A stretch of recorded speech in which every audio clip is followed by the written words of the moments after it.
নমস্কার বন্ধুরা, আমি সুতপা। আপনারা দেখছেন মিথিলিস কিচেন। সকাল সকাল আমি চলে এসেছি একটা নতুন উপস্থাপনা নিয়ে। আশা করি ভালো লাগবে। দেখুন আমি কি বানাচ্ছি।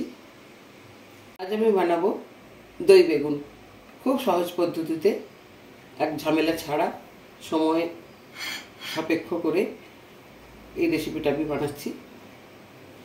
এই দই বেগুন বানানোর জন্য আমি নিয়েছি বেগুনগুলোকে এরকম চাকা চাকা করে গোল গোল করে কেটে নিয়েছি। তার জন্য দই বেগুনের জন্য মেন উপকরণ যেটা দই, সেটা দই নিয়েছি। সাদা তেলেই বানাবো। ইনগ্রিডিয়েন্টস নিয়েছি পানমৌরি, শুকনো লঙ্কা, কালো সর্ষে, জিরে আর লবণ। গ্যাসটা জ্বেলে দিলাম, সসপ্যানটা বসিয়ে দিলাম। সসপ্যানে তেল দিয়ে দিচ্ছি।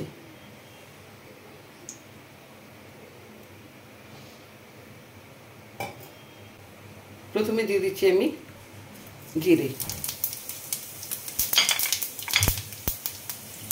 তারপর দিচ্ছি কালো সর্ষে,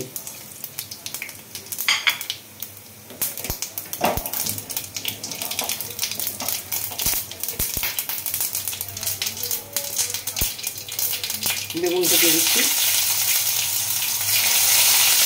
বেগুনটা আমি নুন দিচ্ছি না, নুনটা পরে দিচ্ছি।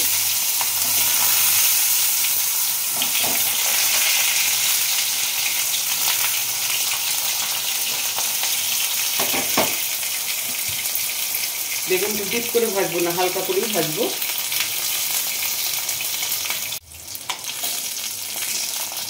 গ্যাসটা করে উঠে দিচ্ছি।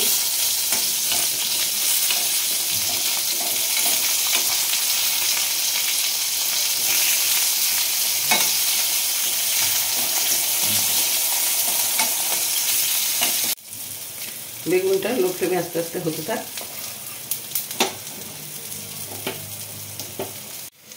এখানে আমি একটু টেক্সচার বানিয়ে নেব। তেল দিয়ে দিচ্ছি।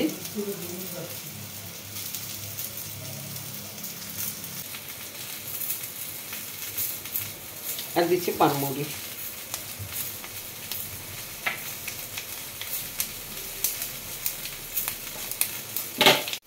এবার এই দইয়ের মধ্যে তরকাটা দিয়ে দেবো।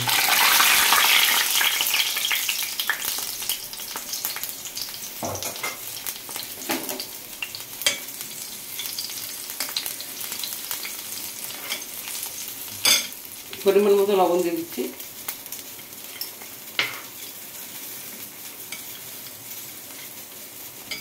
এবারে এদিকে চলে আসি।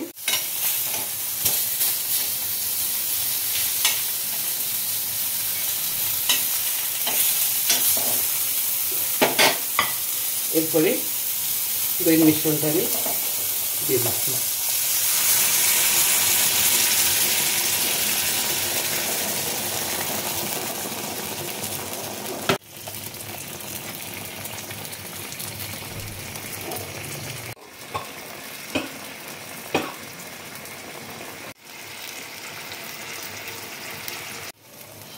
দই বেগুনের রেসিপিটা আমার হয়ে গেছে। এবার আমি একটা পাত্রে ঢেলে দিচ্ছি। ফ্রেন্ডস, আজকে আমার উপস্থাপনা ছিল দই বেগুন। খুব কম সময়ের মধ্যে চটজলদি যাকে বলে বানালাম। এটা রুটির সঙ্গে, ভাতের সঙ্গে, সব জায়গাতেই ভালো লাগবে। আপনারা অবশ্যই ট্রাই করবেন। খুব কম সময়ের মধ্যে, কম ইনগ্রিডিয়েন্টস দিয়ে, বাটা মশলার কোনো ঝামেলা ছাড়াই এটা আমি তৈরি করে বানালাম। আপনারা অবশ্যই বানিয়ে খাবেন। আপনারা সবাই সুস্থ থাকুন, ভালো থাকুন। আজকের মতো আমি আসছি। টাটা।